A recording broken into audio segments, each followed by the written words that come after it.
Pozdravljeni, nahajam se v begunskem taborišču Mbera v bližini mavritansko-malijske meje.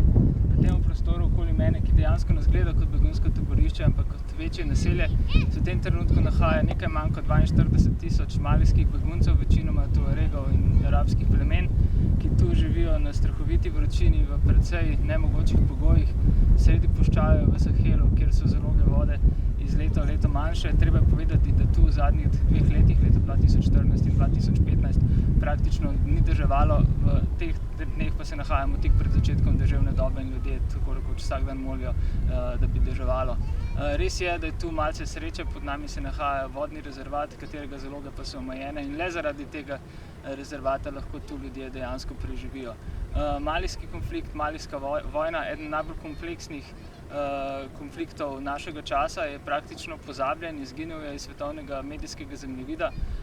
Vojna pa se nikakor ne umirja. Severni Mali je prizorišče številnih različnih spopadov, obvladujejo ga na eni strani različne džihadistične, teroristične milice, na drugi strani tihotapci vsega mogočega, od cigaret, alkohola, droge in seveda tudi ljudi. Mali je tudi ena izmed pomembnih, prav tako tudi Mavritanija, pomembnih delov tako imenovane sahelske begunske poti, ki vodi proti Libiji. Dejstvo je, da se ljudje, ki se nahajajo v tem kempu, praktično nimajo možnosti premika proti potem, ki vodijo v Evropi, ne zaradi tega, ker si tega ne bi želeli, temveč zaradi tega, ker je to preprosto predrago. Tu v tem kempu živijo večinoma zares revni ljudje, ki so zbežali pred vojno, pred opustošenjem v lastni deželi.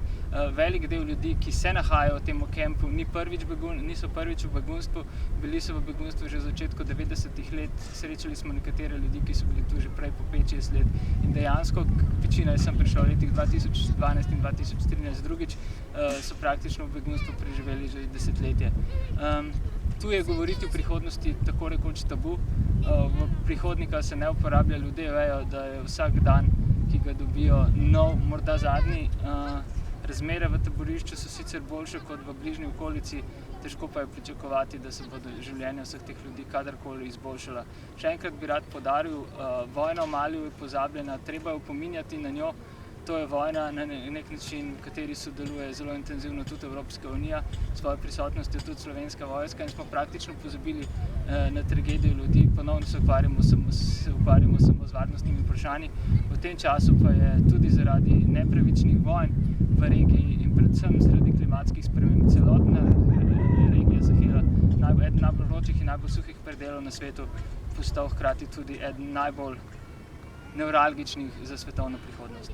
Boštjan Videmšek iz begunskega taborišča Mbera.